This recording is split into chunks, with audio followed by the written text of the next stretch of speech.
Rabia, por Stephen King. La mañana en que la armé era espléndida, una magnífica mañana de mayo. La hacían magnífica el hecho de que no hubiera vomitado el desayuno y la presencia de la ardilla que había captado mi atención durante la clase de álgebra 2. Estaba sentado en la fila más alejada de la puerta, la más próxima a la ventana, y acababa de ver la ardilla en el césped. El césped de la escuela secundaria de Placerville es de primera calidad. No hay en él nada que lo estropee. Se extiende hasta las paredes del edificio y dice muy buenas. Nadie, al menos en los 4 cursos que he pasado en la ESP, ha intentado nunca separarlo del edificio con macizos de flores o hileras de pinos jóvenes o cualquier otra chorrada por el estilo. Llega justo hasta los cimientos de hormigón y crece allí, guste o no. Es cierto que hace un par de años, en una reunión ciudadana, una vieja propuso que el ayuntamiento levantara frente al colegio un pabellón, con su monumento y todo, en memoria de los muchachos que habían estudiado en la escuela secundaria de Placerville y muerto en alguna guerra. Mi amigo Joe McKennedy, que asistió a la reunión, me contó que la propuesta no había encontrado más que inconvenientes. Ojalá hubiera estado allí, por lo que explicó Joe, fue muy divertida. Se celebró hace un par de años. Creo recordar que fue aproximadamente en esa época cuando empecé a perder el control. De modo que ahí estaba la ardilla, correteando por la hierba a las 9:05 de la mañana, a menos de 3 metros de donde yo me encontraba escuchando a la señora Underwood, que repasaba los conceptos fundamentales del álgebra en el día siguiente a un examen terrible que, al parecer, solo habíamos aprobado Ted Jones y yo. Mi mirada estaba fija en ella, en la ardilla, no en la señora Underwood. Esta escribió en la pizarra A igual 16. Señorita Cross, dijo dándose la vuelta, haga el favor de explicarnos qué significa esa ecuación. Significa que A es igual a 16, respondió Sandra. Mientras tanto, la ardilla corría por el césped de un lado a otro, con la cola en alto y unos ojillos negros que brillaban como perdigones. Un animal lustroso y gordo. Últimamente debía de haber tomado más y mejores desayunos que yo, aunque el de esa mañana se había sentado en mis tripas ligero y satisfactorio como nunca. No sufría retortijones ni acidez de estómago. Me había sentado muy bien. Bueno, no está mal, dijo la señora Underwood. Pero falta algo, ¿verdad? Claro que sí. ¿Alguien quiere explicar con más detalle esta fascinante ecuación? Levanté la mano, pero la maestra señaló a Billy Sawyer. 8 más 8, balbuceó este. Explíquese. Quiero decir que puede ser, añadió Billy inseguro. Sus dedos acariciaron las letras grabadas en la superficie del pupitre. SMADK. Mierda. Tome 73. Veamos. Si se suman 8 y 8, entonces...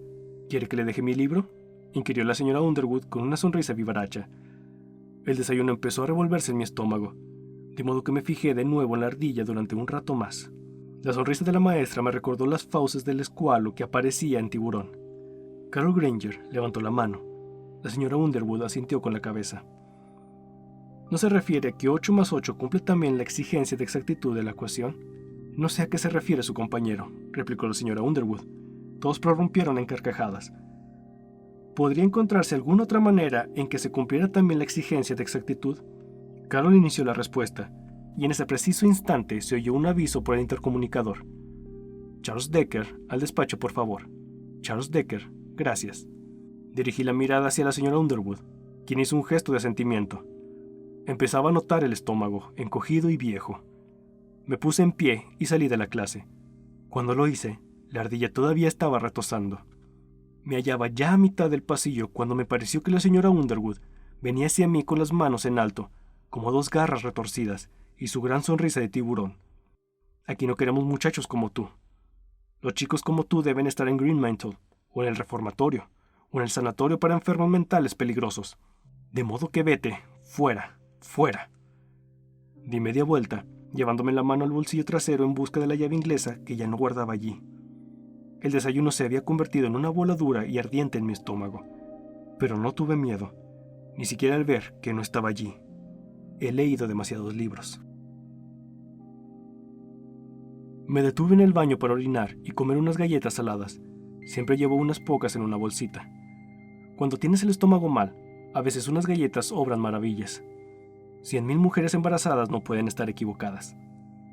Pensé en Sandra Cross, cuya respuesta en clase unos minutos antes había sido correcta, aunque incompleta. Me pregunté cómo había perdido los botones. Siempre se le desprendían de las blusas, las faldas y, cierta vez que la había llevado a un baile de la escuela, había perdido el botón de la cintura de los tejanos, que casi se le habían caído. Antes de que se diera cuenta de ello, la cremallera se le había abierto hasta la mitad, descubriendo unas braguitas blancas que resultaban muy incitantes. Aquellas braguitas eran ajustadas, blancas, limpias. Eran inmaculadas. Se ceñían a su bajo vientre con dulce suavidad y formaban pequeñas arrugas mientras hablaba, hasta que advirtió lo que ocurría y echó a correr hacia el baño de las chicas, dejándome con el recuerdo de las braguitas perfectas. Sandra era una buena chica, y si hasta aquel momento lo había imaginado, por Dios que entonces lo descubrí, porque todos sabemos que las buenas chicas usan braguitas blancas, no esa mierda neoyorquina que se vende en Placerville, Maine. El señor Denver irrumpió furtivamente en mis pensamientos, apartando de ellos a Sandra y sus braguitas prístinas. Resulta imposible detener los pensamientos. El maldito asunto siempre sigue presente. Yo sentía una gran simpatía por Sandy, aunque ella nunca alcanzaría a comprender las ecuaciones de segundo grado. Si los señores Denver y Grace decidían enviarme a Greenmantle, quizá no volvería a ver a Sandy, y eso sería terrible.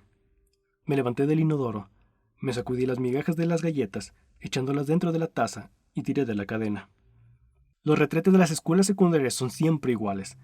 Hacen un ruido semejante al de un 747 al despegar. Siempre me ha repelido tirar de esas cadenas porque pienso que el ruido es claramente audible en la clase contigua y que todo el mundo se dirá, bueno, ahí va otra descarga. Siempre he creído que un hombre debe estar a solas con lo que mi madre insistía en llamar limonada y chocolate cuando yo era pequeño. El retrete debería ser una especie de confesionario, pero te frustran, siempre te frustran. No puedes ni sonarte la nariz sin que se enteren. Siempre tiene que enterarse alguien, siempre tiene que asomarse alguien furtivamente. Y hay personas como los señores Denver y Grace que incluso reciben un sueldo por hacerlo.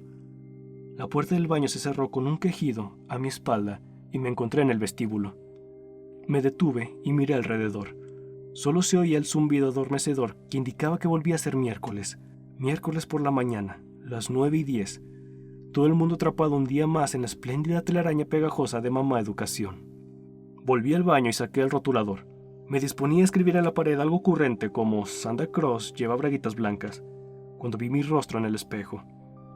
Tenía 2 medias lunas moradas bajo los ojos, que estaban muy abiertos y blancos, las aletas de la nariz un tanto levantadas, y la boca formaba una línea blanca, retorcida. Escribí come mierda en la pared, hasta que el rotulador escapó de entre mis tensos dedos. Cayó al suelo y le di una patada. Se produjo un sonido detrás de mí. No me volví. Cerrando los ojos, respiré profunda y lentamente hasta que recuperé el control. Luego me dirigí escalera arriba. Las oficinas de administración de la escuela secundaria de Placerville se hallan en la 3ª planta, junto a la sala de estudio, la biblioteca y la aula 300, donde se imparte la clase de mecanografía. Al cruzar la puerta del piso desde la escalera, lo primero que se oye es el continuo taca-taca, que solo se detiene cuando el timbre pone fin a la clase o la señora Green tiene algo que decir. Sospecho que normalmente no dice gran cosa, pues las máquinas de escribir apenas se detienen. Hay 30 en la clase, un pelotón de Underwoods grises con cicatrices de combate. Están marcados con números para que cada alumno sepa cuál es la suya. El ruido no cesa jamás. Taca-taca, taca-taca-taca, desde septiembre hasta junio. Siempre asociaré ese sonido a las esperas en el antedespacho de las oficinas de administración del señor Denver o el señor Grace, el original dúo de borrachines. En cierto modo, la situación me recordaba mucho esas películas de la selva donde el protagonista y sus safaris se internan por el África más inexplorada, y aquel dice, ¿por qué no callarán esos malditos tambores? Y cuando los malditos tambores callan, el héroe observa la vegetación umbría y llena de ruidos misteriosos y murmura, no me gusta, hay demasiado silencio. Había tardado en llegar al despacho, de modo que el señor Denver ya había de estar preparado para recibirme, pero la recepcionista, la señorita Marble, se limitó a sonreír mientras me decía, siéntate, Charlie, el señor Denver estará enseguida contigo. Así pues, me senté en la barandilla de separación, junté las manos y esperé a que el señor Denver me recibiera. Y vaya, en un asiento se encontraba un buen amigo de mi padre, Al Lathrop. También él me miró de reojo.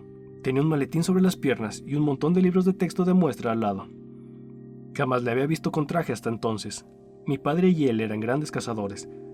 Solían abatir al temible ciervo de afilados dientes y la perdiz asesina. Yo había ido de casa una vez con mi padre, Al y un par de amigos más. Formaba parte de la interminable campaña de papá para convertir a mi hijo en un hombre. «Hey, hola», saludé dirigiéndole una gran sonrisa bobalicona. Por el respingo que dio, deduje que lo sabía todo sobre mí. «Ah, hola, Charlie». Desvió rápidamente la mirada hacia la señorita Merville, quien se hallaba enfrascada en el repaso de las listas de asistencia con la señora Benson, del despacho contiguo. No iba a encontrar ayuda allí. Estaba a solas con el hijo psicópata de Carl Decker, el tipo que casi había matado al profesor de física y química. «Visita de ventas, ¿eh?», pregunté. «Sí, exacto», sonrió como mejor pudo. «Sí, una ronda para vender libros. Es dura la competencia, ¿eh?». Al Lathrop volvió a sobresaltarse. «Bueno, unas veces se gana, otras se pierde. Ya sabes, Charlie». Sí, ya lo sabía. De pronto no me apetecía seguir incordiándole. Tenía 40 años, estaba volviéndose calvo y tenía unas bolsas de cocodrilo bajo los ojos. Iba de escuela en escuela en un Buick familiar, cargado de libros de texto, y cada año, en noviembre, salía de casa durante una semana con mi padre y los amigos de este, allá por el Allagash. Y un año yo los había acompañado. Tenía entonces 9 años, y cuando desperté estaban todos borrachos y me dieron miedo. Eso fue todo. En cualquier caso, aquel hombre no era un ogro, sino solo un cuarentón calvo que intentaba sacarse unos cuartos. Y sí, le había oído decir que mataría a su esposa, pero no eran más que palabras.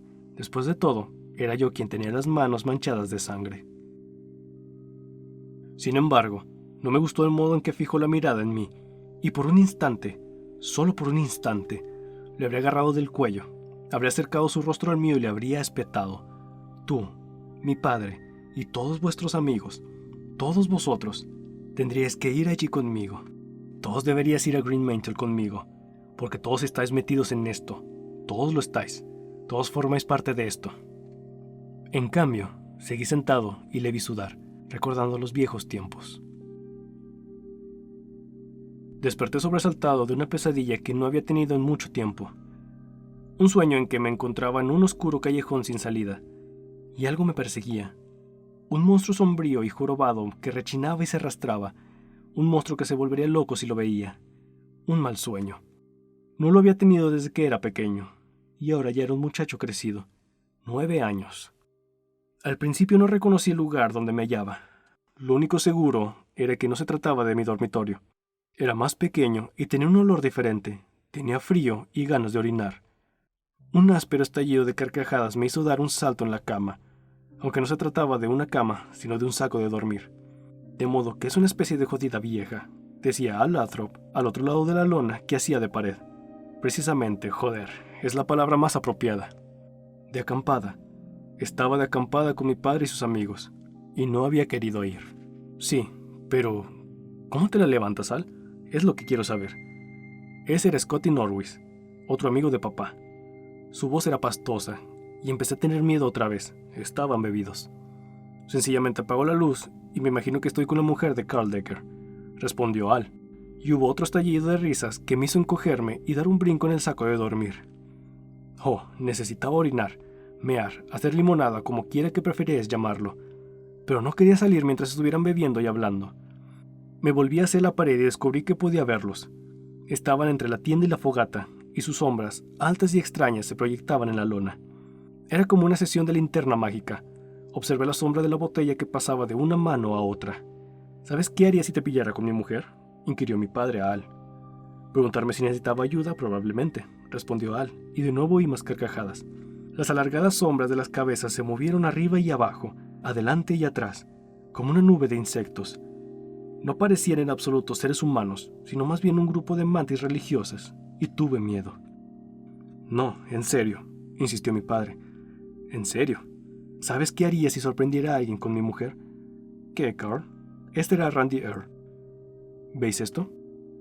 Una nueva sombra apareció sobre la lona, el machete de caza que mi padre siempre llevaba en las salidas al bosque, el que más tarde le vio utilizar para abrir la tripa a un ciervo, clavándoselo en el vientre hasta la empuñadura y luego cortando hacia arriba, con los músculos del antebrazo hinchados, derramando unos intestinos verdosos y humeantes sobre una alfombra de musgo y hierba. La luz de la fogata y la inclinación de la lona transformaban el machete en una espada. ¿Veis a este hijo de puta? Si pillo a un tipo con mi mujer, le salto por la espalda y le corto sus atributos. ¿Y tendrá que mear sentado el resto de sus días? ¿No es eso, Carl? Era la voz de Huby Levesque, el guía. Me llevé las rodillas al pecho y las rodeé con los brazos. Jamás en mi vida había tenido tanta necesidad de ir al baño, ni la he tenido después. Desde luego, asintió Carl Decker, mi padre. ¿Y qué harías con tu mujer, Carl?, preguntó Al Lathrop, que estaba muy borracho. Reconocía su sombra entre las demás. Se mecía como si estuviera sentado en una barca, en lugar de sobre un tronco junto a la fogata. Vamos, ¿qué harías con una mujer que deja entrar a alguien por la puerta de atrás, eh? El machete de caza, que se había transformado en espada, se balanceó lentamente. Luego mi padre dijo: los cherokees cortaban la nariz a las suyas. Con ello, pretendían hacerles un coño en medio de la cara para que toda la tribu viera qué parte de su cuerpo les había creado problemas. Mis manos soltaron las rodillas y se deslizaron hasta mis genitales. Las mantuve allí mientras contemplaba cómo la sombra del machete de caza de mi padre se movía despacio hacia adelante y hacia atrás. Tenía unos calambres terribles en el vientre. Si no me apresuraba a salir, terminaría por mearme en el saco de dormir. «Cortarles la nariz, dijo Randy. «Una idea magnífica. Si todavía lo hicieran, la mitad de las mujeres de Placerville tendrían una raja en los dos sitios». «Mi mujer no», replicó mi padre en voz baja. La voz pastosa de la borrachera había desaparecido, y las carcajadas que siguieron el chiste de Randy se interrumpieron de pronto. «No, claro que no, Carl», murmuró Randy incómodo. Mierda, echemos un trago». La sombra de mi padre le pasó la botella. «Yo no le cortaría la nariz», opinó Al Lathrop. «Yo le arrancaría su maldita cabeza traidora». «Eso es», asintió Hobby. «Beberé por ello». No podía aguantar más. Me deslicé fuera del saco de dormir y noté el frío aire de octubre sobre mi cuerpo, desnudo salvo por un pantalón corto.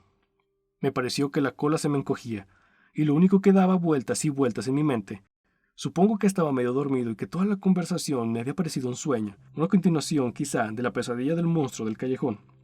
Era que, de pequeño, cuando papá terminaba de ponerse el uniforme y salía hacia su trabajo en Portland, yo solía acostarme en la cama de mi madre y dormir a su lado una hora antes de desayunar.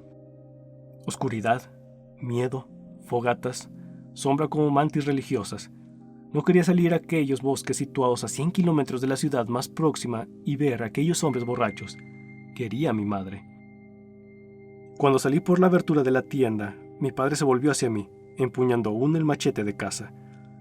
Me miró y le devolví la mirada. Jamás he olvidado la escena.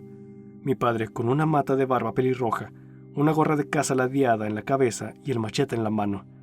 La conversación se interrumpió. Quizás se preguntaban qué parte de la charla había oído. Tal vez se sentían avergonzados. «¿Qué diablos quieres?», preguntó mi padre, envainando el machete. «Dale un trago, Carl», propuso Randy, con el consiguiente coro de risas. Al lanzó tal carcajada que se cayó al suelo. Estaba completamente borracho. «Tengo que hacer pis», murmuré. «Pues ve y hazlo, por el amor de Dios», exclamó mi padre. Me adentré en la arboleda e intenté orinar. Durante un largo rato no quiso salir. Era como una bola de plomo caliente y blanda en el bajo vientre. No tenía el pene más largo que la uña de un dedo, pues el frío me lo había encogido.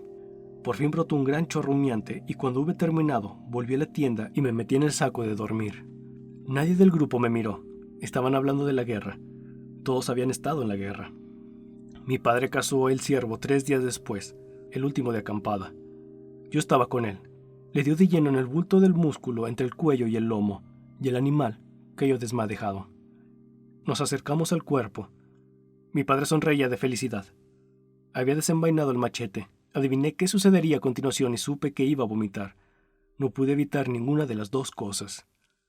Colocando un pie a cada lado del venado, tiró hacia atrás de una pata trasera y le hundió el machete. Un rápido movimiento en sentido ascendente y los intestinos se derramaron sobre el lecho del bosque. Yo me puse de espaldas y devolví el desayuno. Cuando lo miré de nuevo, mi padre estaba observándome. No pronunció palabra, pero en sus ojos advertí disgusto y decepción, como otras muchas veces. Yo tampoco hablé, pero si hubiera sido capaz de hacerlo, le habría dicho: «No es lo que piensas». Esa fue la primera y última vez que salí de casa con mi padre. Al Lathrop hojeaba los libros de texto, simulando hallarse demasiado ocupado para hablar conmigo. Cuando el intercomunicador de la mesa de la señorita Marble emitió un zumbido y ella me sonrió como si compartiéramos un gran secreto, algo sexual. «¿Ya puedes entrar, Charlie?», Me puse en pie. ¿Que vendas esos libros, Al? El hombre me dirigió una sonrisa breve, nerviosa, falsa. Eso espero, Charlie. Pasé al otro lado de la barandilla y avancé entre la gran caja fuerte empotrada en la pared de la derecha y la desordenada mesa de la señorita Marble. Enfrente se alzaba una puerta con un gran cristal esmerilado en que había un rótulo grabado: Thomas Denver, director. Entré. El señor Denver hojeaba el Clarín, el periodicucho de la escuela. Era un hombre alto y cadavérico, que se parecía ligeramente a John Carradine. Enjunto y calvo, tenía unas manos grandes, con prominentes nudillos. Llevaba la corbata aflojada y el botón superior de la camisa desabrochado. La piel del cuello se veía irritada y grisácea por un exceso de afeitado. Siéntate, Charlie. Me senté y junté las manos, como hago a menudo. Es un gesto que aprendí de mi padre. Por la ventana situada detrás del señor Denver vi el césped, pero no el modo intrépido en que éste crecía hasta la misma pared del edificio. Estaba demasiado arriba, por desgracia. Quizá verlo me habría servido de ayuda, como dejar la luz encendida por la noche cuando uno es pequeño. El señor Denver dejó a un lado el Clarín y se recostó en el sillón. Es un poco duro verse así, ¿no? Emitió un gruñido. El señor Denver gruñía muy bien. Si se celebraba un concurso nacional de gruñidos, apostaría todo mi dinero por él. Aparté los cabellos que me caían sobre los ojos. El señor Denver tenía una foto de su familia sobre el escritorio, que estaba aún más desordenado que el de la señorita Marble. La familia parecía bien alimentada. Su esposa tenía cierto aire de cebón, pero las dos niñas parecían despiertas como botones de hotel y no recordaban en nada a John Carradine. 2 chiquillas, ambas rubias. Don Grace terminó el informe y me lo entregó el jueves pasado. He estudiado sus conclusiones y recomendaciones con el mayor detenimiento. Todos somos conscientes de la gravedad del asunto, y me he tomado la libertad de discutir este tema con John Carson. ¿Cómo está?, pregunté. Bastante bien. Creo que podrá reincorporarse en un mes. Bueno, algo es algo. ¿De veras? El señor Denver parpadeó deprisa, con la vista clavada en mí, como hacen los lagartos. No le maté. Algo es algo. Sí. El señor Denver siguió mirándome fijamente. ¿Acaso te gustaría haberlo hecho? No. Se inclinó, acercó el sillón al escritorio, me observó y, moviendo la cabeza, empezó a decir: Me siento incómodo por tener que hablarte como voy a hacerlo, Charlie. Incómodo y apenado. Trato con niños y jóvenes desde 1947 y aún no entiendo hechos como ese. Considero que lo que debo decirte es correcto y necesario, pero me desagrada tener que hacerlo, porque no comprendo por qué motivo ha sucedido una cosa así. En 1959 tuvimos aquí a un chico muy brillante que dejó malherida a una chica de primer curso de secundaria tras golpearla con un bate de béisbol. Nos vimos obligados a enviarla al Instituto Correccional de South Portland. El muchacho explicaba que la chica no había querido salir con él, y luego sonreía. El señor Denver meneó la cabeza. No se moleste, dije. ¿Cómo? No se moleste en tratar de comprender. No pierda el sueño con eso. Pero, ¿por qué, Charlie?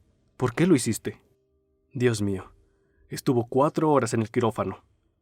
¿Por qué? Es una pregunta que debe hacer el señor Grace, repliqué.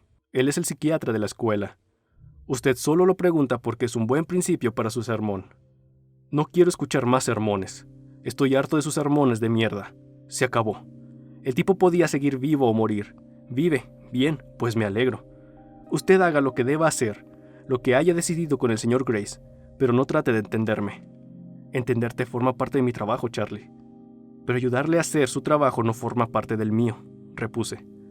Así pues, déjeme decirle algo para establecer una buena línea comunicativa, por así decirlo, ¿de acuerdo? De acuerdo. Apreté las manos con fuerza sobre el regazo. Me temblaban. Estoy harto de usted, el señor Grace y todos los demás. Antes me daban miedo y todavía me lo dan, pero ahora además me tienen harto y he decidido que no tengo por qué seguir aguantando. Ya no lo soporto más. Me importa un bledo lo que usted piense. No está usted en condiciones de tratar conmigo, de modo que no se meta. Se lo advierto, no está usted en condiciones. Mi voz había aumentado de volumen hasta convertirse casi en un grito tembloroso. El señor Denver emitió un suspiro.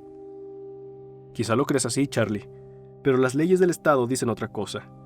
Después de leer el informe del señor Grace, supongo que estarás de acuerdo conmigo en que no te comprendes a ti mismo ni entiendes las consecuencias de lo que hiciste en la clase del señor Carson. Estás trastornado, Charlie. Estás trastornado, Charlie.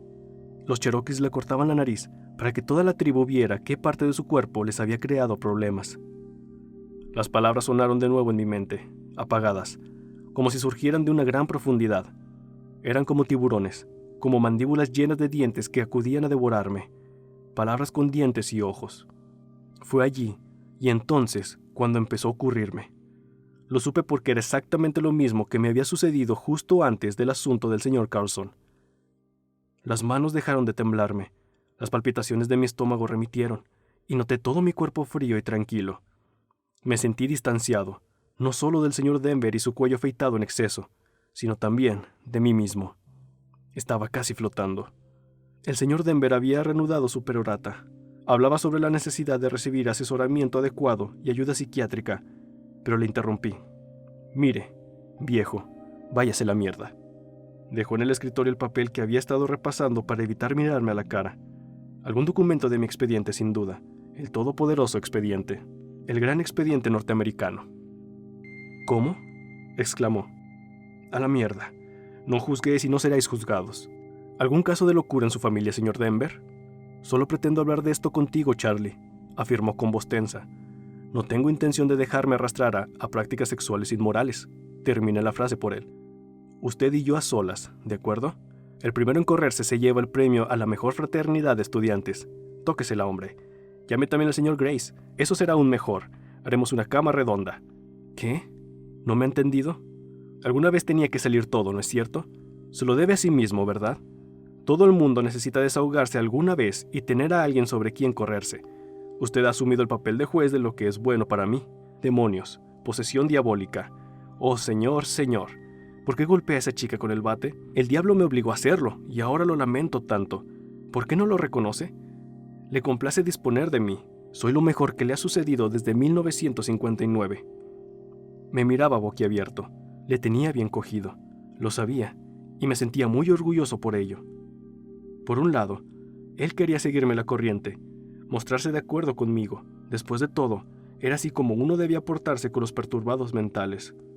Por otro lado, como él había afirmado, llevaba mucho tiempo tratando con niños y jóvenes, y la regla número 1 en ese campo rezaba: no les permitas que te respondan. Sé rápido en dar órdenes y tajante en las contrarréplicas. Charlie, no se moleste. Tan solo intento decirle que me he cansado de que se masturben encima de mí. Sea un hombre, por el amor de Dios, señor Denver.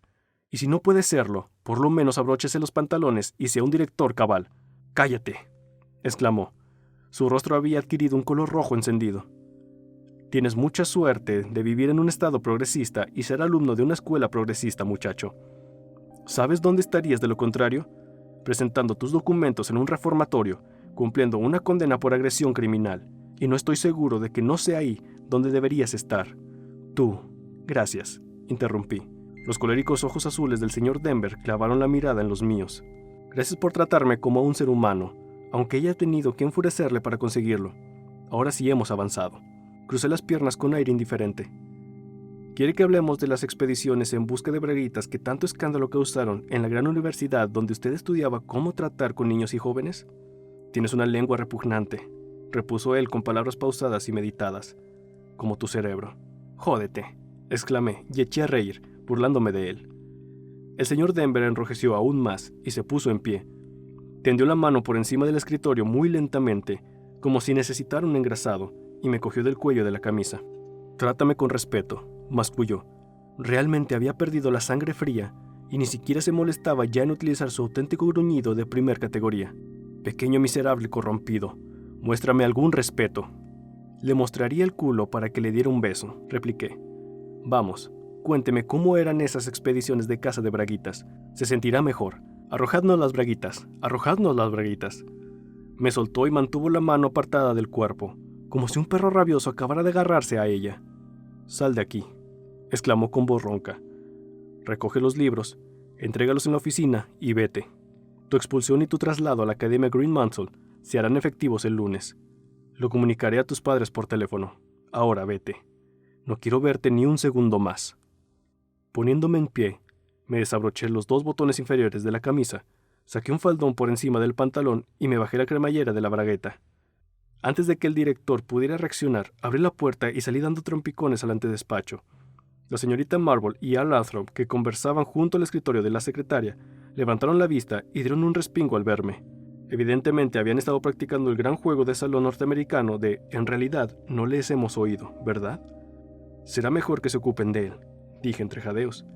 Estábamos sentados, hablando de las cacerías de braguitas, cuando de pronto ha saltado por encima del escritorio y ha intentado violarme.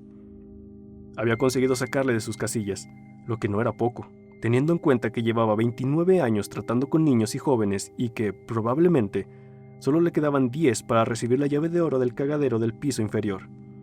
El señor Denver arremetió contra mí desde la puerta del despacho. Le esquivé con una finta y se quedó plantado en medio del antedespacho con un aspecto furioso, estúpido y culpable a la vez. «Que alguien se ocupe de él», insistí. «Se tranquilizará cuando se saque eso del cuerpo». Observé al señor Denver y, guiñándole un ojo, susurré: «Arrojando las braguitas, ¿eh?» Acto seguido pasé al otro lado de la barandilla de separación y salí lentamente del antedespacho mientras me abrochaba los botones de la camisa, remetía el faldón en los pantalones y me subía a la cremallera. Tuvo mucho tiempo para decir algo, pero permaneció en total silencio. Comprendí que todo había funcionado al ver que el hombre no podía pronunciar palabra.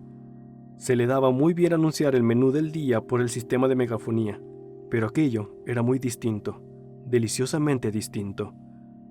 Me había enfrentado a él precisamente con lo que él había afirmado constituía mi problema y se había mostrado incapaz de dominarme. Quizá esperaba que todo se solucionaría con unas sonrisas y unos apretones de manos y que mis 7 semestres y medio de estancia en la escuela secundaria de Placerville terminarían con una crítica literaria de El Clarín. Sin embargo, a pesar de lo ocurrido con el señor Carlson y todo lo demás, el señor Denver no había esperado un comportamiento irracional. Aquel vocabulario se reservaba para las paredes de los retretes, junto con esas revistas asquerosas que uno jamás enseñaría a su esposa. Se había quedado paralizado, con las cuerdas vocales heladas. Ninguna de las directrices para el trato con el menor perturbado mental le había advertido que quizá algún día tendría que tratar con un alumno que le atacaría en el ámbito personal, y que eso le sacaría al instante de sus casillas, lo que le convertiría en un ser peligroso. ¿Quién podía saberlo mejor que yo? Tendría que protegerme. Estaba preparado para ello. De hecho, lo estaba desde el mismo momento en que llegué a la conclusión de que la gente podía, simplemente podía, repito, estar siguiéndome y haciendo comprobaciones. Le di una oportunidad. Esperé a que saliera y me agarrara mientras caminaba despacio hacia la escalera. No deseaba la salvación. Ya había sobrepasado ese punto. O quizá nunca lo había alcanzado. Lo único que deseaba era reconocimiento. O tal vez que alguien trazara un círculo amarillo de apestado alrededor de mis pies. Pero no salió. Y por eso continué delante y me dejé llevar por mis impulsos. Bajé por la escalera silbando. Me sentía muy bien. A veces las cosas suceden así. Cuando todo va mal, tu mente arroja toda la papelera y se marcha un rato a Florida. Y se produce un repentino destello eléctrico. ¡Qué diablos! Mientras te quedas allí, mirando hacia atrás, hacia el puente que acabas de quemar. Una chica a quien no conocía se cruzó conmigo en el rellano de la segunda planta. Una chica fea y llena de granos que llevaba unas gafas grandes con montura de concha y sostenía un montón de libros de secretariado. Sentí el impulso de volverme para observarla por detrás. Sí, por detrás podría haber sido la propia Miss América. Era maravilloso. El vestíbulo de la primera planta estaba desierto. Ni un alma entraba o salía. El único ruido que se oía era el zumbido semejante al de un avispero que llena por igual todas las escuelas, tanto las modernas de paredes acristaladas como las antiguas que apestan a cera para el suelo. Las taquillas se alineaban en hileras como silenciosos centinelas, con huecos aquí y allá para dejar sitio a un surtidor de agua o la puerta de una clase. La asignatura de álgebra 2 se impartía en el aula 16, pero mi ropero se hallaba en el otro extremo del vestíbulo. Me dirigí hacia él y lo contemplé. Mi ropero, así lo indicaba, Charles Decker, escrito pulcramente por mi propia mano en una etiqueta de papel adhesivo Contact, proporcionado por la escuela. Cada mes de septiembre, durante el primer encuentro en la sala de reuniones, se procedía al reparto de etiquetas Contact en blanco. Escribíamos cuidadosamente nuestros nombres en ella y, durante el descanso de 2 minutos entre la reunión inaugural con los compañeros de curso y la primera clase del nuevo año escolar, las pegábamos en nuestras respectivas taquillas. El ritual era tan antiguo y sagrado como la primera comunión. El primer día de mi segundo curso, John McKennedy salió a mi encuentro en el abarrotado vestíbulo con su etiqueta Contact pegada en la frente y una gran sonrisa bobalicona pegada en los labios. Cientos de horrorizados novatos, cada uno con su pequeña tarjeta de identificación amarilla prendida en la camisa o la blusa, se volvieron para contemplar aquel sacrilegio. Casi me dio un ataque de risa. Naturalmente Joe recibió un castigo por aquello, pero fue lo mejor del día para mí. Cuando lo recuerdo, creo que fue lo mejor del año. Y allí estaba yo, entre Rosanne Davis y Carla Dench, que cada mañana se empapaba en agua de rosas, lo que durante el último semestre no me había sido de gran ayuda para mantener el desayuno en el estómago. Ah, pero todo aquello quedaba ya muy atrás. Un ropero gris, de 1,5 metros de altura, cerrado con candado. Los candados se repartían a principio de curso junto con las etiquetas Contact. Titus, el candado, anunciaba su nombre. Ciérrame, ábreme, soy Titus, el candado a tu servicio. Titus, viejo trasto, murmuré. Titus, trasto inútil. Tendí la mano hacia Titus y me pareció que se largaba 1000 kilómetros hasta tocarlo. Una mano al final de un brazo de plástico que se estiraba sin dolor. La superficie numerada de la negra cara frontal de Titus me contempló imperturbable, sin condenar mi actitud, pero sin aprobarla tampoco. Cerré los ojos un instante. Un escalofrío recorrió mi cuerpo, como si unas manos invisibles tiraran de mí en direcciones opuestas. Cuando volví a abrir los ojos, tenía a Titus entre los dedos. El abismo se había cerrado. Las combinaciones de los candados de las escuelas secundarias son sencillas. La mía era 6 a la izquierda, 30 a la derecha y 2 vueltas seguidas a 0. Titus era más conocido por su fortaleza que por su inteligencia. El candado cedió y saltó en mi mano. Lo agarré con fuerza, sin hacer ademán de abrir la puerta. En algún lugar del vestíbulo sonaba la voz del señor Johnson, y los hessianos, que eran mercenarios a sueldo, no estaban demasiado dispuestos a combatir, especialmente en un país donde las oportunidades para obtener botines que superaran los salarios previamente estipulados. Hessiano, susurré a Titus. Llevé el candado a la papelera más próxima y lo arrojé a ella. Me contempló con aire inocente entre un montón de hojas de deberes desechadas y bolsas de desayuno vacías. Pero recordad que los hessianos, como bien sabía el ejército continental, eran formidables máquinas de matar alemanes. Me incliné para recoger a Titus y lo guardé en el bolsillo de la camisa, donde formó un bulto del tamaño aproximado de un paquete de cigarrillos. Recuérdalo bien, Titus, vieja máquina de matar, murmuré mientras desandaba el camino hasta mi taquilla. La abrí. En la parte inferior, formando una bola que apestaba a sudor, se encontraba mi uniforme de gimnasia. Al lado de las bolsas de desayuno, envoltorios de caramelos, un corazón de manzana que llevaba allí un mes y había adquirido un encantador color marrón, y un par de andrajosas zapatillas de deporte negras.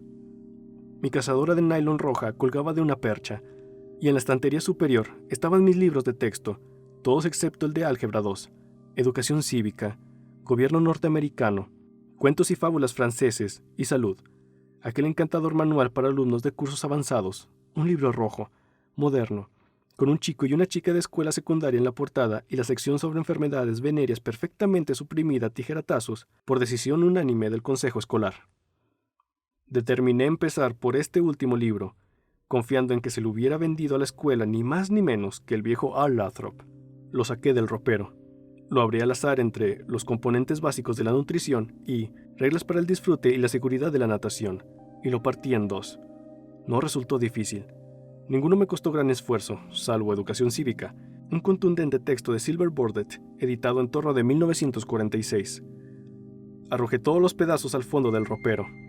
En la parte superior solo quedaba la regla de cálculo, que rompí por la mitad, una fotografía de Raquel Welch pegada con cinta adhesiva a la pared del fondo. La dejé donde estaba, y la caja de munición que guardaba detrás de los libros. La tomé en mis manos y la contemplé. Originalmente había contenido cartuchos Winchester para carabina larga calibre 22, pero ya no.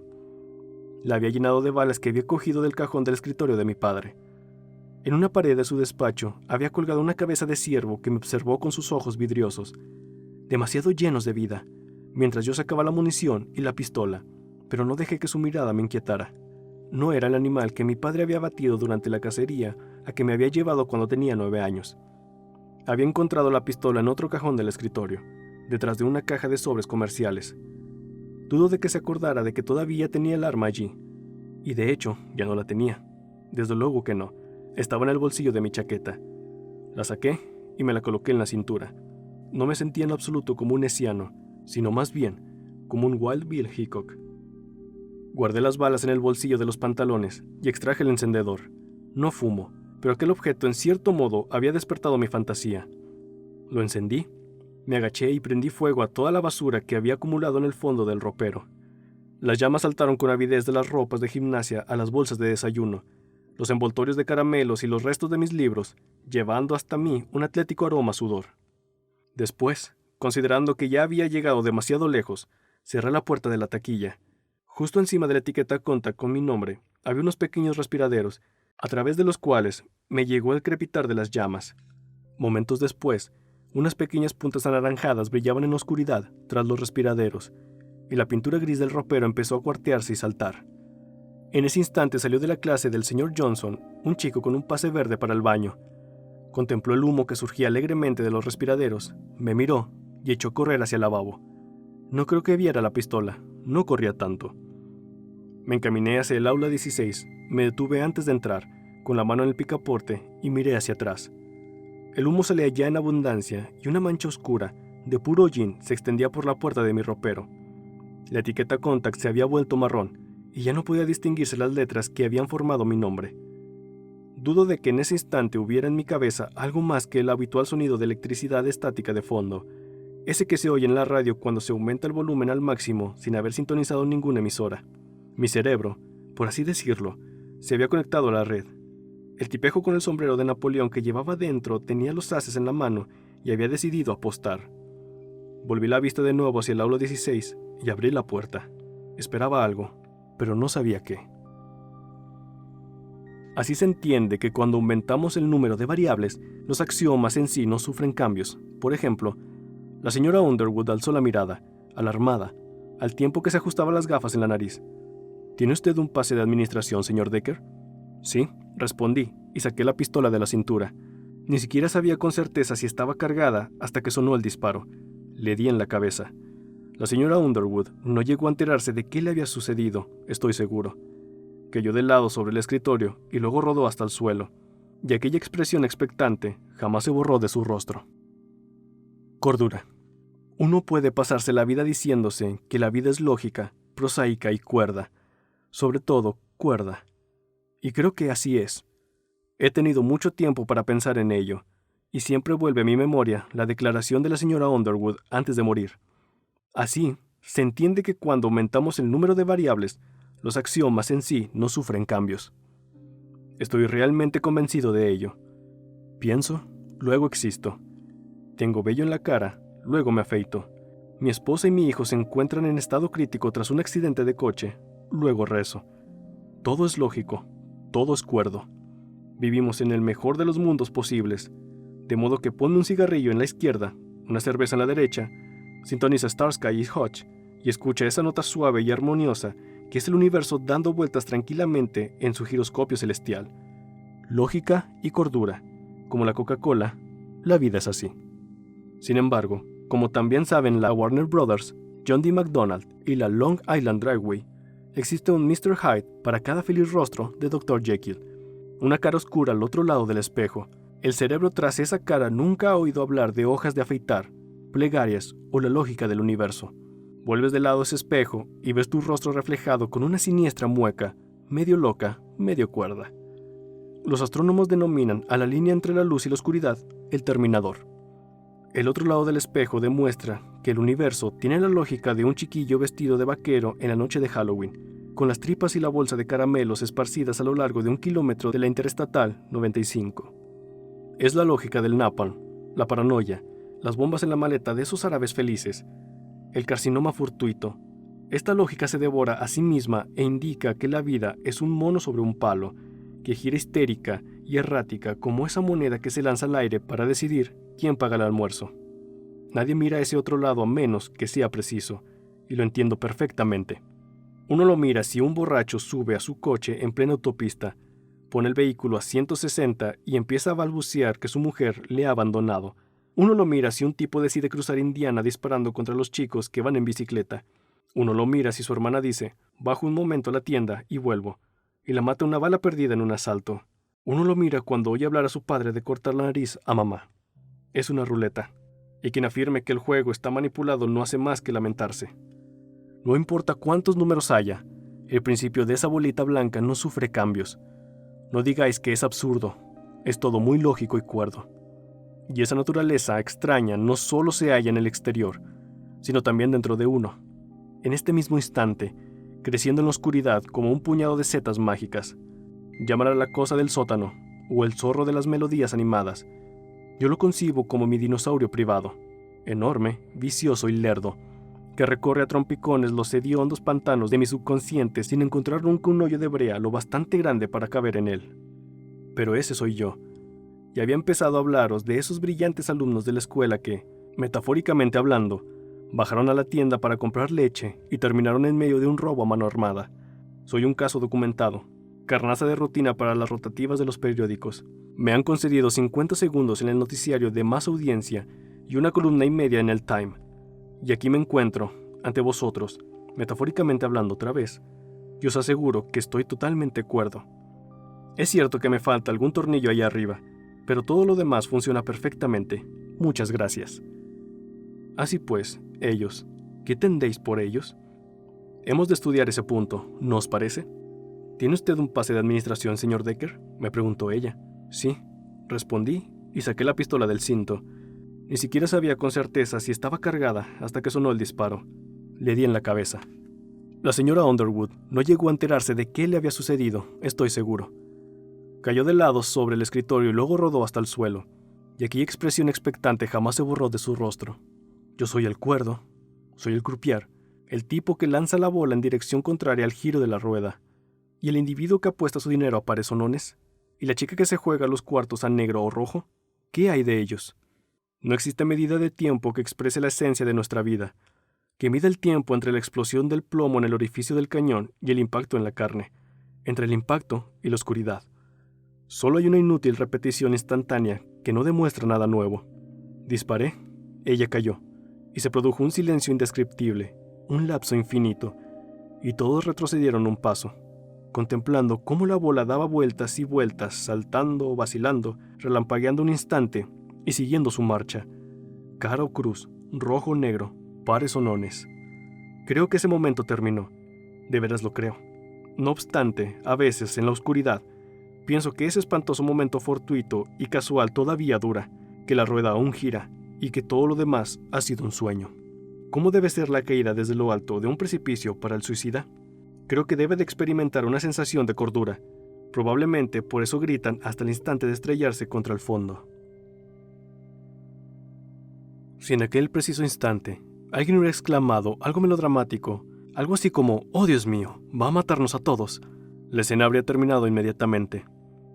Habrían salido de estampilla como corderos, y algún tipo agresivo como Dick Kane me habría golpeado en la cabeza con el libro de álgebra y se habría ganado, con ello, el reconocimiento de la ciudad y el premio al ciudadano ejemplar. Pero nadie pronunció palabra.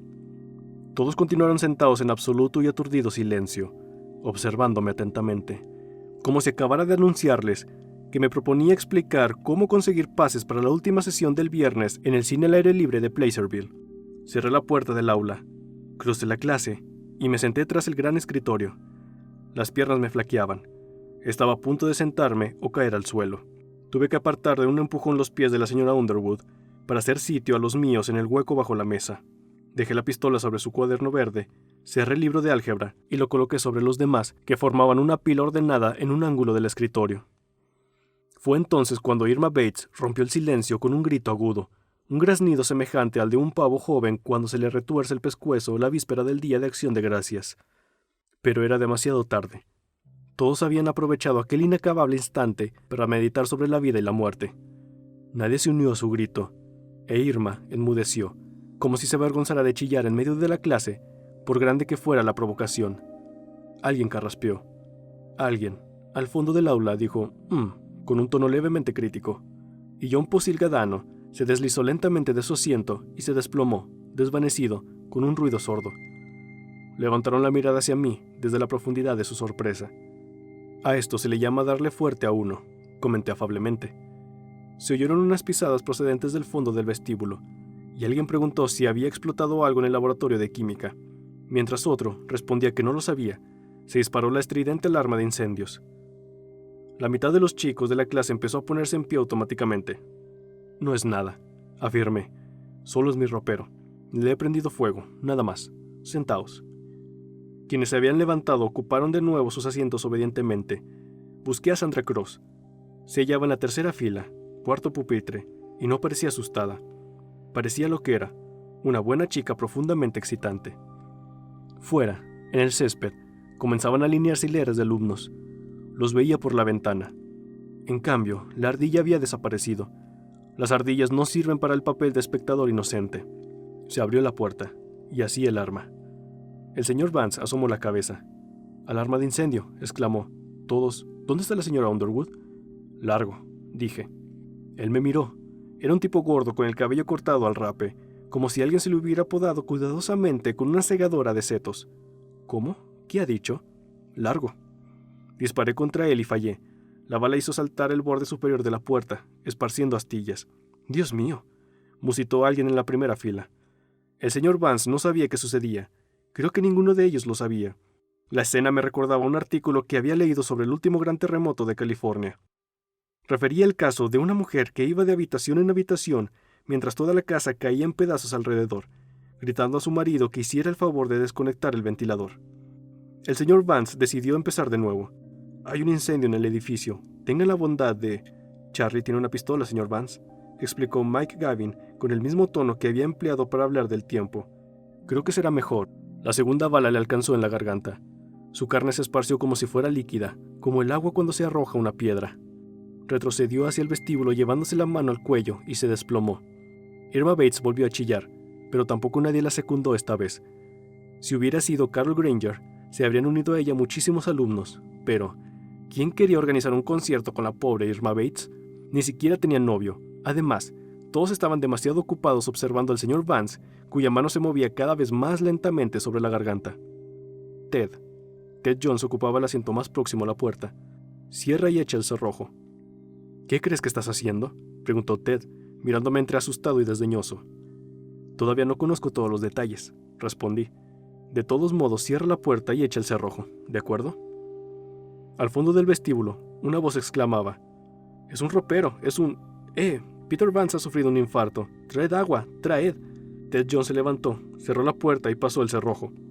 Era un chico alto que vestía tejanos desteñidos y una camisa militar. Tenía un aspecto excelente. Siempre le había admirado, aunque nunca formó parte del circo en que yo viajaba. Conducía un Mustang que su padre le había regalado el año anterior y tampoco utilizaba billetes de aparcamiento. Lucía un peinado pasado de moda, y apuesto a que era su rostro el que Irma Bates evocaba cuando sacaba furtivamente un pepino del frigorífico, ya de madrugada. Con un nombre tan norteamericano como Ted Jones, no daba lugar a confusiones. Su padre era vicepresidente del banco de Placerville. «¿Y ahora qué?», preguntó Harmon Jackson, con tono de perplejidad. Dejé otra vez la pistola sobre el cuaderno verde. «Bien, que alguien reanime a Posilga. Se manchará la camisa. Aún más, quiero decir». Sarah Pastern emitió una risita histérica y se llevó la mano a la boca. George Yannick, que se sentaba al lado de Posilga, se acuclilló a su lado y le dio unos cachetes. Posilga gimió, abrió los ojos, dirigió la vista a un lado y a otro y por último dijo: «Se ha cargado a bolsa de libros». Esta vez se oyeron varias risas histéricas. Estallaron por toda la aula como palomitas de maíz.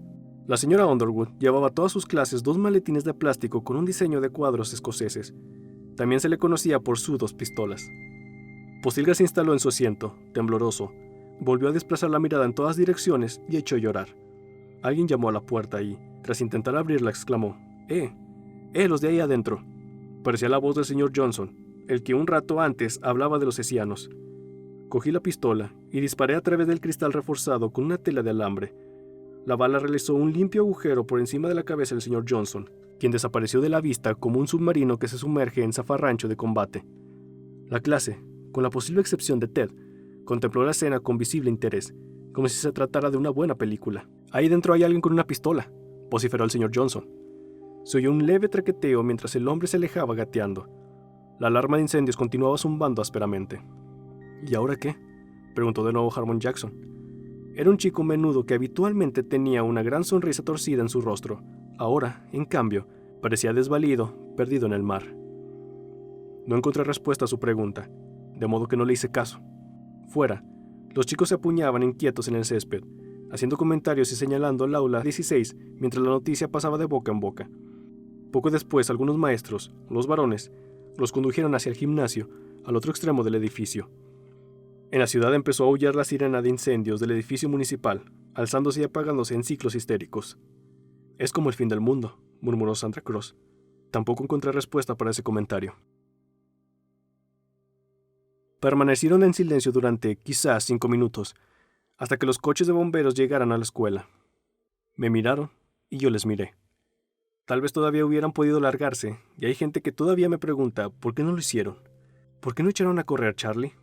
¿Qué les hiciste? Algunos lo preguntan casi con temor, como si hubiera algo diabólico en mi interior. Yo no respondo.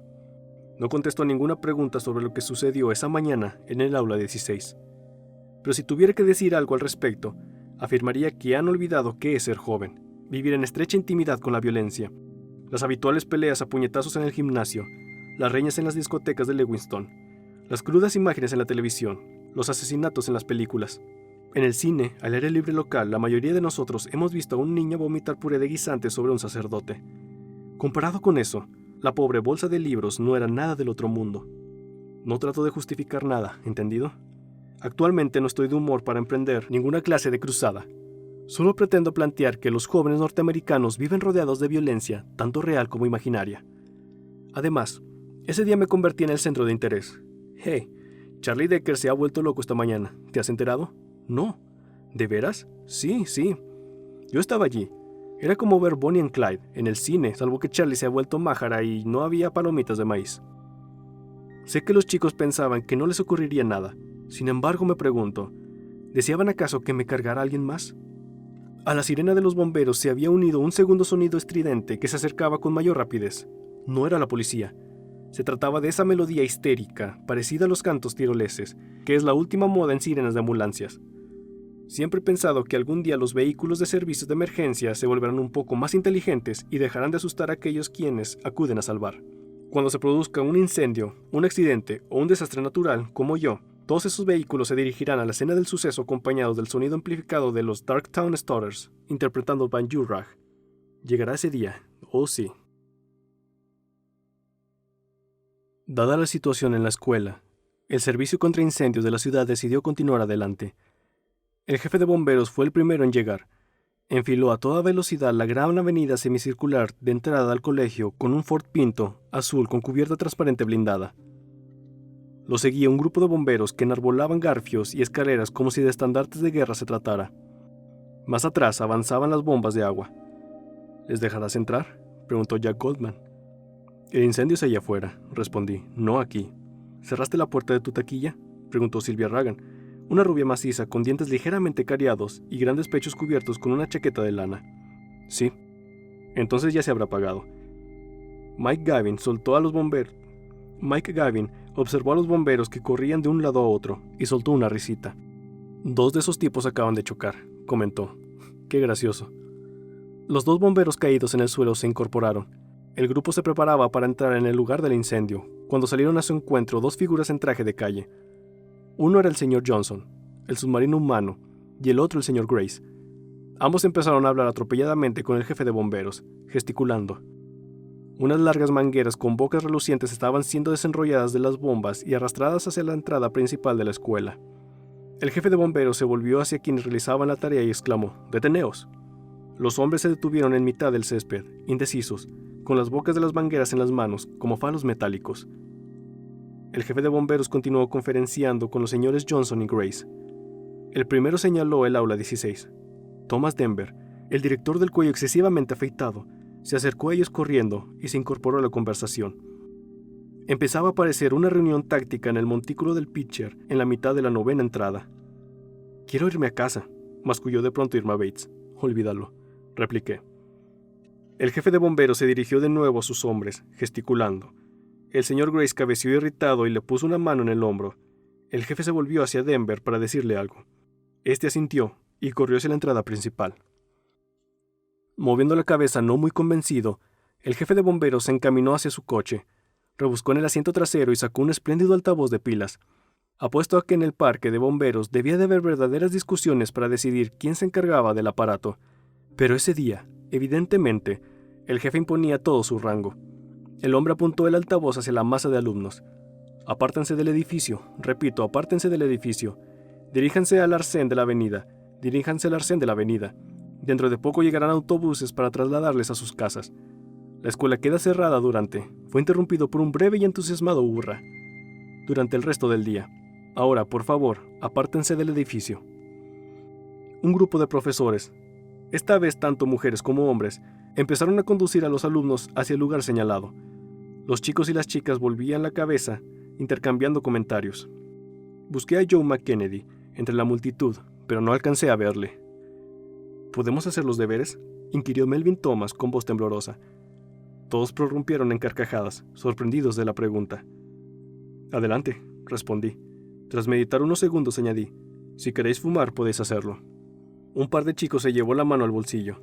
Sylvia Ragan, en su papel de la señora de la mansión, sacó con delicadeza de su bolso un arrugado paquete de Camel y encendió un cigarrillo con despreocupada elegancia. Exhalando una bocanada de humo, arrojó la cerilla al suelo y estiró la pierna sin preocuparse de la posición en que quedaba su falda. Se la veía cómoda. Tenía que haber algo más, reflexioné. Estaba haciéndolo bastante bien, pero tenía que haber 1000 cosas en que no había pensado. En realidad tampoco importaba mucho. Si tenéis algún amigo o amiga especial con quien queráis sentaros, cambiad de asiento, pero no intentéis acercaros a mí o a la puerta, por favor. Un par de muchachos se acomodaron junto a sus parejas con movimientos rápidos y sigilosos, pero la mayoría permaneció inmóvil donde estaba. Melvin Thomas, que había abierto el libro de álgebra, no parecía capaz de concentrarse. Tenía fija en mí la mirada. Se oyó un leve clic metálico procedente de un rincón del techo del aula. Alguien acababa de poner en funcionamiento el sistema de intercomunicadores de la escuela. «Hola», era la voz de Denver. «Hola, aula 16». «Hola», dije. «¿Quién habla?» «Charlie Decker». Se produjo un largo silencio. Por fin llegó una nueva pregunta. «¿Qué está sucediendo ahí abajo, Decker?» Medité la respuesta antes de hablar. «Supongo que me he vuelto loco». Un nuevo silencio, aún más prolongado que el anterior. Al cabo, Denver inquirió. «¿Qué has hecho?» Hice un gesto a Ted Jones, que asintió educadamente. «¿Señor Denver?» dijo. «¿Quién habla?» «Ted Jones, señor Denver. Charlie tiene un arma. Nos ha tomado como rehenes. Ha matado a la señora Underwood, creo que también al señor Vance». «Desde luego que sí», añadí. «Oh», exclamó el señor Denver. Sarah Pastern dejó escapar de nuevo una risita. «Ted Jones», llamó el director. «Aquí estoy», respondió él. Parecía un chico muy competente, desde luego, y al mismo tiempo algo distante, como un primer teniente que hubiera asistido a la universidad. Merecía la admiración de todos. «¿Quién hay en el aula además de tú y Decker?» «Un momento», intervine. «Pasaré lista. Espere». Tomé la libreta verde de la señora Underwood y la abrí. «Segundo semestre, ¿verdad?» «Sí», confirmó Corky. «Bien, empecemos. Irma Bates». «Quiero irme a casa», espetó Irma con tono desafiante. «Presente», dije. «Susan Brooks». «Aquí». «Nancy Kaskin». «Aquí». Continué con el resto de la lista. Había 25 nombres. El único ausente era Peter Franklin. ¿Le ha ocurrido algo a Peter Franklin? ¿Le has disparado?, preguntó el señor Denver con calma. «Tiene el sarampión», explicó Don Lordy. La información provocó de nuevo la hilaridad de todos. Ted Jones frunció el entrecejo. «¿Decker?» «Sí». «¿Vas a dejarle salir?» «De momento no», contesté. «¿Por qué?» En la voz del director se percibían una tremenda preocupación y un gran abatimiento. Por un instante casi sentí lástima por él, pero enseguida reprimí ese sentimiento. Era como participar en una gran partida de póker. Imagina un tipo que lleva toda la noche ganando mucho, que ha acumulado un montón de fichas y, de repente, empieza a perder. No un poco, sino mucho cada vez. Uno querría compadecerse de él, pero ha de olvidar ese sentimiento y lanzarse a por él, o arriesgarse a una derrota completa. Por eso afirmé. Porque todavía no he terminado de armarla aquí abajo. ¿Qué significa eso? Significa que aquí seguiremos, respondí. Carol Granger abrió los ojos como platos. Decker. Llámame Charlie. Todos mis amigos me llaman Charlie. Decker. Levanté una mano frente a toda la clase y crucé los dedos índice y corazón. Luego insistí. Si no me llama Charlie, dispararé a alguien. Una pausa. ¿Charlie? Eso está mejor. En la última fila, Mike Gavin y Dick King disimulaban una sonrisa. Otros no se molestaban en disimularlas. ¿Tú me llamas Charlie?, y yo te llamaré Tom. ¿De acuerdo, Tom? Una nueva pausa, larga, larguísima. ¿Cuándo los dejarás salir, Charlie? Ellos no te han hecho nada. En el exterior, uno de los 3 coches de la policía municipal, blanco y negro, y otro vehículo azul de la policía del estado habían aparcado en el arcén de la avenida más alejado del edificio. Jerry Kesserling, el jefe desde que Warren Talbot se había retirado al cementerio metodista local en 1975, empezó a dirigir el tráfico hacia la carretera de Oak Hill Pond. ¿Me has oído, Charlie? Sí, pero no puedo decírtelo porque no lo sé. Supongo que hay más policías en camino, ¿verdad? Les ha llamado el señor Wolf, explicó el señor Denver. Supongo que vendrán muchísimos más cuando se enteren con todo el detalle de lo que está sucediendo. Usarán gases lacrimógenos y todo eso. Dick, Charlie, ¿por qué llegar a una situación tan difícil para ti y tus compañeros? ¿Tom? ¿Qué? Preguntó con tono quejoso. Saca tu flaco y apretado culo allá afuera y diles que si alguien lanza gases lacrimógenos o algo parecido aquí dentro, haré que lo lamenten. Diles que recuerden quién manda ahora. ¿Por qué? ¿Por qué haces esto? Su voz delataba irritación, impotencia y miedo. Parecía un hombre que acabara de descubrir que no tenía nadie a quien cargar la responsabilidad de los hechos. No lo sé, dije, pero seguro que esto supera tus cacerías de braguitas, Tom. Y no creo que en realidad te preocupe mucho. Solo quiero que salgas ahí fuera y les comuniques lo que acabo de decirte. ¿Lo harás, Tom? No tengo alternativa, ¿verdad? Es cierto, no la tienes. ¿Y algo más, Tom? ¿Qué? Preguntó con voz vacilante. Como probablemente habrás advertido, Tom, no me caes muy bien, pero hasta ahora no has tenido que preocuparte de verdad por mis sentimientos. En este momento, en cambio, ya no soy un mero expediente en el archivo, Tom. ¿Lo entiendes bien? No soy un historial que puedes cerrar cuando termina la jornada laboral. ¿Te enteras? Mi voz se había alzado hasta convertirse en un grito. ¿Te has enterado, Tom? ¿Has asimilado ese detalle? Sí, Charlie, replicó él, abrumado. Me he enterado. No, todavía no, Tom. Pero ya te enterarás. Antes de que termine el día, entenderemos qué diferencias existen entre las personas de carne y hueso y las hojas de papel de un expediente, y las diferencias entre realizar tu trabajo y que te hagan una jugarreta. ¿Qué piensas de eso, Tommy? Creo que estás enfermo, Decker. No, creo que estás enfermo, Charlie. Querías decir eso, ¿verdad, Tom? Sí. Dilo. Creo que estás enfermo, Charlie. Era la voz maquinal y avergonzada de un niño de 7 años. Tú también tienes que ayudar un poco a armarla, Tom. Ahora, sal ahí afuera y explícales lo que acabo de decirte. Denver carraspeó como si se dispusiera a añadir algo más, pero un instante después el intercomunicador emitió un chasquido. Un leve murmullo se extendió por la clase. Observé los rostros de los estudiantes con atención. Sus miradas eran muy frías y algo indiferentes. La sorpresa a veces actúa así. De repente uno se ve lanzado al vacío, como un piloto de un cazabombardero expulsado de la cabina por su asiento eyector, y pasa de una vida aburrida que parece un sueño a participar en un suceso abrumador, sobrecargado de realidad, y el cerebro se niega a adaptarse a la nueva situación. Lo único que cabe hacer es continuar en caída libre y confiar en que, tarde o temprano, se abrirá el paracaídas. Un recuerdo de la clase de gramática surgió en mi mente. Maestra, maestra, toca la campana. Mi lección te recitaré mañana, y cuando llegue el final del día, habré aprendido más de lo que debía. Me pregunté qué estarían aprendiendo ese día. ¿Qué estaría aprendiendo yo? Habían empezado a llegar los autobuses escolares amarillos, y nuestros compañeros pronto se hallarían en sus casas, siguiendo la fiesta frente al televisor del salón o por los transistores de bolsillo. En cambio, en el aula 16, la educación continuaba. Di un golpe breve y seco sobre el escritorio con la empuñadura de la pistola. El murmullo cesó. Todos me miraban con la misma atención con que yo les había observado momentos antes. Juez y jurado, o jurado y defensor. Sentí ganas de echarme a reír. Bueno, dije, seguramente he puesto a Denver en su sitio. Creo que deberíamos charlar un poco. ¿En privado?, preguntó George Yannick. ¿Solo nosotros y tú? El muchacho tenía una expresión inteligente, vivaracha, y no parecía asustado. Sí. Entonces, será mejor que desconectes el intercomunicador. Eres un maldito bocazas, intervino Ted Jones. George se volvió hacia él, dolido. Se produjo un incómodo silencio mientras yo me ponía en pie y accionaba la pequeña palanca bajo el altavoz, pasándola de hablar, escuchar, a escuchar.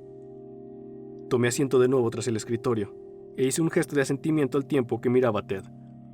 De todos modos ya había pensado en eso. Mentí. No deberías tomártelo así. Ted no replicó, pero me dedicó una extraña sonrisa que me hizo pensar si estaba preguntándose cómo sabría mi carne. Está bien, dije a la clase en general. Quizá estás loco, pero no dispararé contra nadie por discutir conmigo. Creedme, no temáis que os cierre la boca a tiros, siempre que no hablemos todos a la vez. No parecía que ese fuera a ser el problema. Tomemos el toro por los cuernos.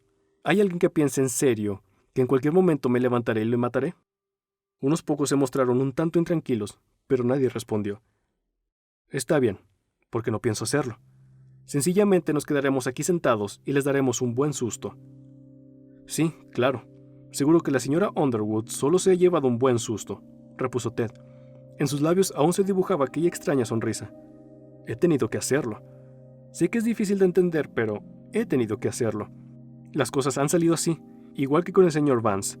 Pero quiero que todos estéis tranquilos. Nadie va a barrer esta clase a tiros, de modo que no tenéis de qué preocuparos. Carlo Granger levantó la mano tímidamente. Le hizo un gesto con la cabeza. Era una chica lista como una ardilla. Delegada de la clase y candidata segura a pronunciar el discurso de fin de año en junio.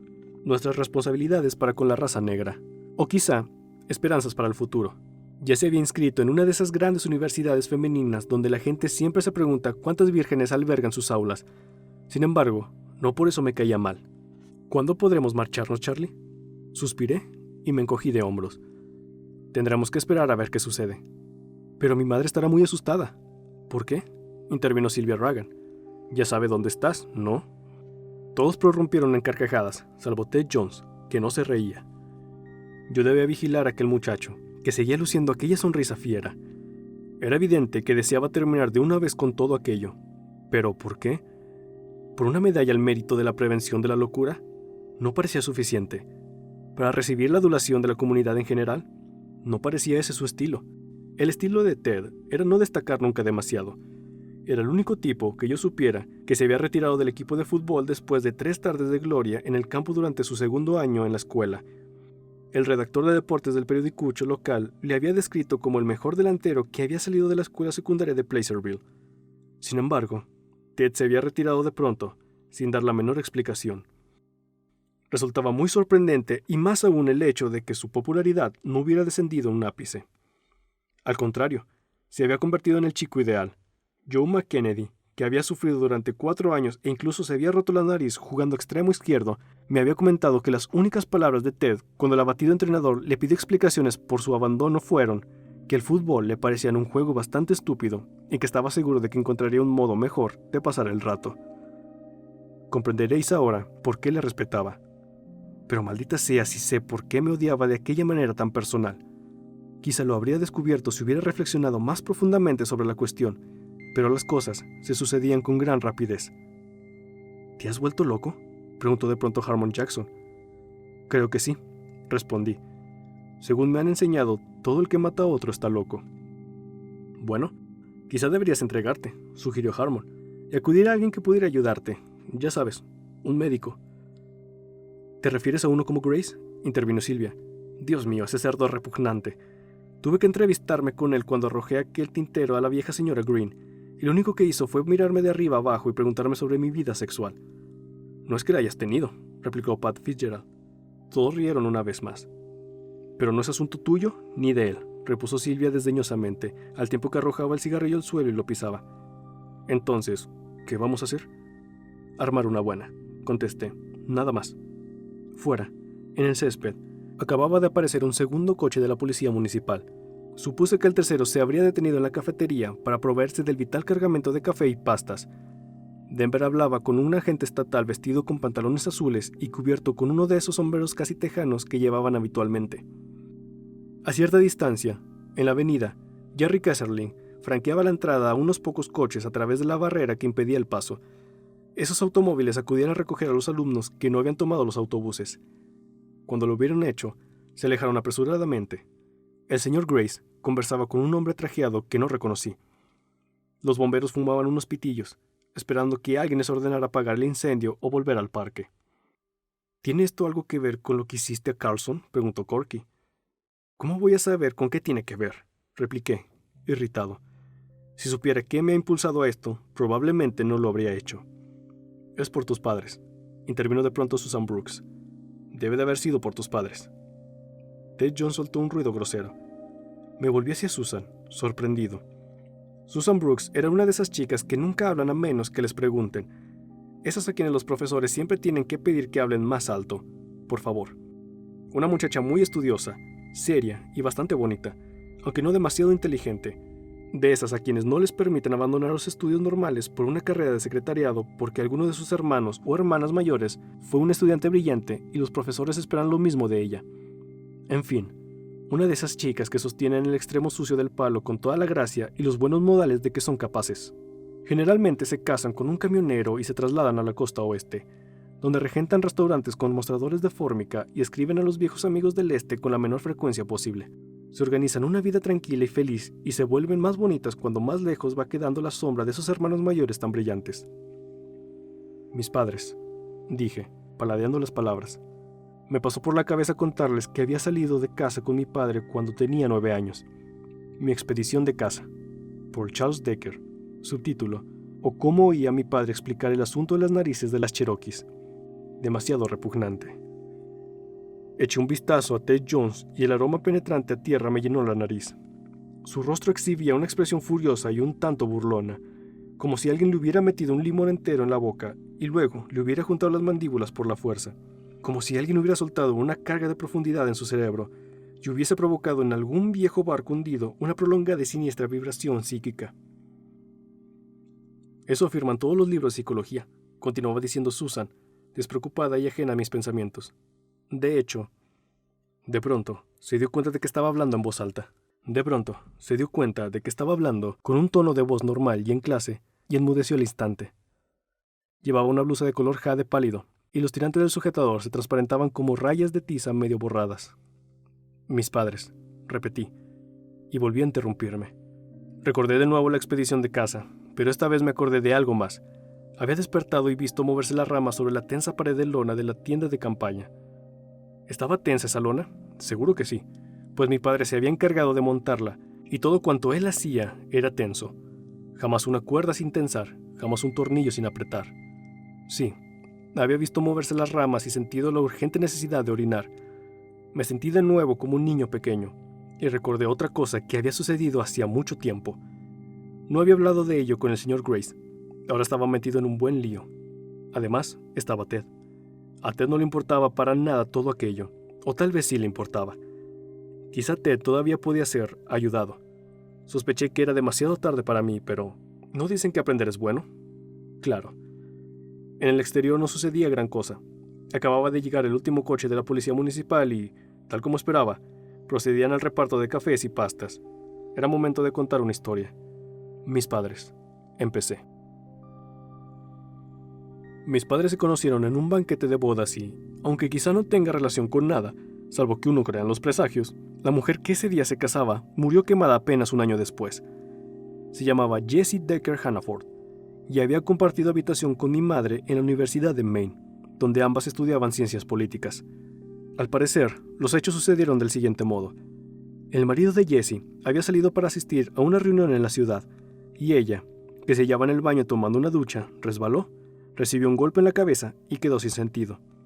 En la cocina, un paño de secar platos cayó sobre un fogón encendido y la casa ardió en un santiamén. Fue una suerte que Jessie no sufriera, ¿verdad?